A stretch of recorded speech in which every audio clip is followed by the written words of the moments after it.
Ejercicio de calorimetría usando la fórmula Q igual MC delta T. Cuando se quema 1 kilogramo de andracita se desprenden 30.500 kilojoules aproximadamente. Calcule la cantidad de carbón, es decir, de andracita, necesaria para calentar 4 kilogramos de agua desde 20 grados Celsius hasta su punto de ebullición a una atmósfera de presión, suponiendo que en el proceso no se pierde calor. En 3 simples pasos. Primero identificaremos los datos que vamos a utilizar y en qué momento.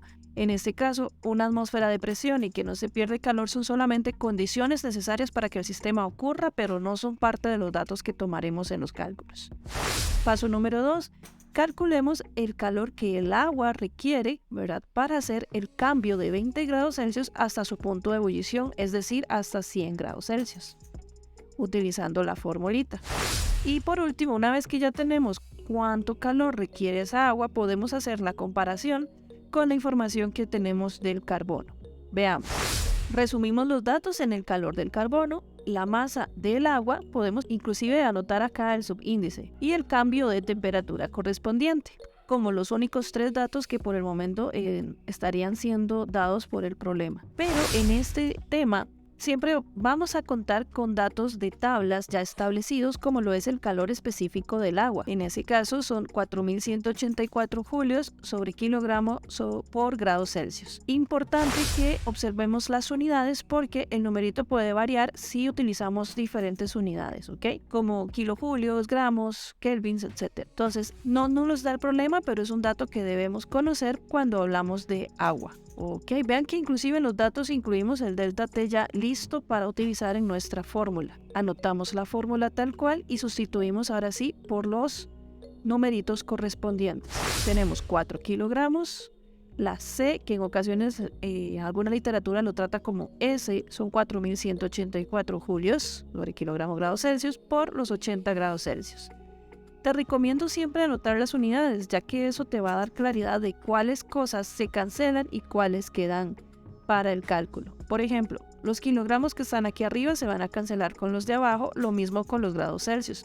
Y de esta forma, cuando hagamos todo este proceso, vamos a tener únicamente joules, que es una unidad correcta para hablar de calor. Si colocamos la información en nuestra calculadora, vamos a obtener el resultado de 1.338.880 julios. Ahora bien, este dato es el calor del agua y va a ser comparado más adelante con el calor del carbono que está en kilojulios.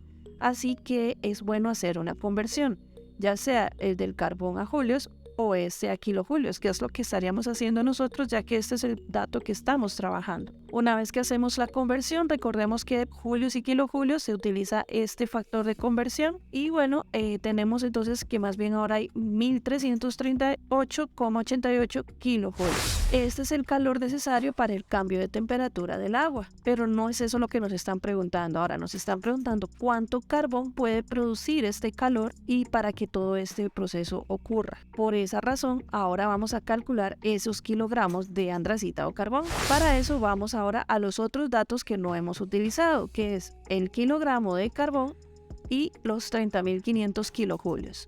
Ahora sí vamos a trabajar con él.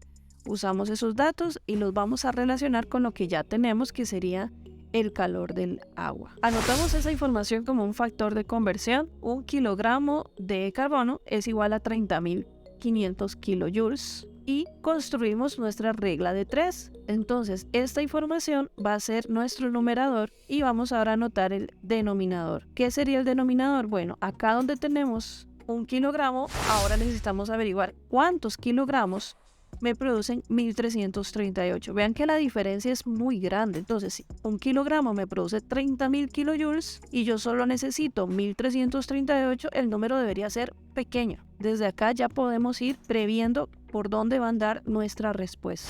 Hacemos el cálculo de la famosa regla de 3. Recuerden que se multiplican los dos valores que estén en diagonal, en este caso 1 por 1338.88. Esa respuesta la dividimos entre el número solitario, que en este caso es este numerador. Lo pueden hacer en 2 pasos o lo hacen en uno solo, más práctico, y vean cómo nos da 0,04, un valor pequeño que era lo que ya habíamos previsto. Y bueno, eso sería nuestro resultado. Muchísimos éxitos.